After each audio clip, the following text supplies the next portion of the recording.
अस्सलाम वालेकुम जी, बिस्मिल्लाहि व अला बरकतिल्लाह। आज की हमारी रेसिपी है चिकन शामी कबाब। और बहुत ही मज़ेदार और बहुत ही सिंपल तरीके से बनते हैं और कम खर्च में ज़्यादा शामी कबाब बनेंगे। बाज़ार से हम अगर ख़रीदते हैं तो 500 के पैकेट्स में से बड़ी मुश्किल से 8 शामी कबाब निकलते हैं, और इसमें हम 500 में तकरीबन जो है वो 20 से 25 हम जो है वो शामी कबाब तैयार कर लेंगे। हमने 1 कप जो है वो दाल का लिया है, हाफ़ के जी हमने बोनलेस चिकन, एक दरमियाने साइज़ का प्याज, और हमने शामी कबाब मसाला घर पे तैयार किया है जिसके अंदर गरम मसाला, धनिया पाउडर, मोटी कुटी सुरख मिर्च, नमक, थोड़ी सी टाटरी और थोड़ा सा हमने इसके अंदर तिक्का मसाला शामिल किया है।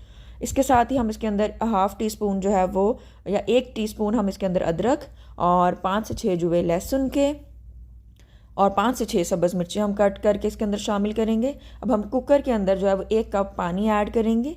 इसके अंदर दाल और चिकन और बाकी जो हमने प्याज, लहसुन, अदरक और जो हमने शामी कबाब मसाला लिया है वो और सब्ज़ मिर्चें, ये सारी चीज़ें हम शामिल कर देंगे। स्वाए हम इसके अंदर जो है वो जो है हमने धनिया और पुदीना लिया है वो ऐड नहीं करेंगे, और दही ऐड नहीं करेंगे और एग ऐड नहीं करेंगे। इसके अलावा जितनी भी हमने चीज़ें ली हैं वो सारी हम कुकर के अंदर शामिल कर देंगे और तकरीबन 15 मिनट्स के लिए हम इसको कुक होने के लिए रख देंगे। 15 मिनट्स में इंशाल्लाह दाल, क्योंकि हमने ऑलरेडी सोक करके रखी हुई है, दाल भी हमारी अच्छी तरह से सॉफ्ट हो जाएगी और चिकन भी सॉफ्ट हो जाएगा।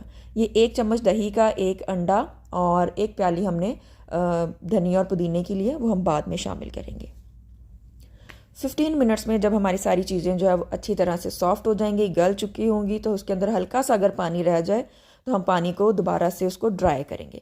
अच्छी तरह से मैश करते जाएंगे और साथ साथ पानी ड्राई करते जाएंगे। ये देखें जी, पानी हमारा बिल्कुल ड्राई हो चुका हुआ है और चिकन के रेशे अलग हो चुके हुए हैं, दाल भी बिल्कुल मिक्स हो चुकी हुई है।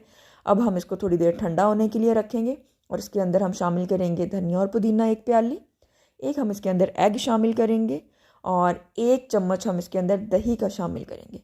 इंतहाई मज़ेदार टेस्ट आएगा दही का इसके अंदर और इंतहाई सॉफ्ट हमारे शामी कबाब बनेंगे। समटाइम ऐसा होता है ना कि शामी कबाब हमारे बड़े हार्ड बन जाते हैं, तो अगर आप दही इस्तेमाल करेंगे तो शामी कबाब हमारे बहुत ही सॉफ्ट बनेंगे।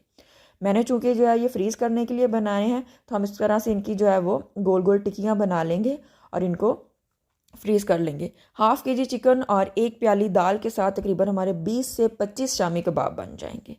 और फ्राई करने का तरीका ये है, इसको बिल्कुल भी किसी चीज़ की कोटिंग की ज़रूरत नहीं है, कोई हम इसके ऊपर एग या ब्रेड क्रम्स नहीं लगाएंगे। सिंपल तवे के ऊपर हल्के से ऑयल के साथ हम इसको फ्राई कर सकते हैं।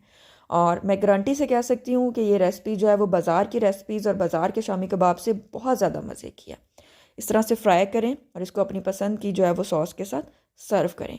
ये रेसिपी आपने ज़रूर ट्राई करनी है और पसंद आए तो लाइक, शेयर और कमेंट ज़रूर करना है और दुआओं में भी याद रखना है। Thanks for watching. अल्लाह हाफिज़।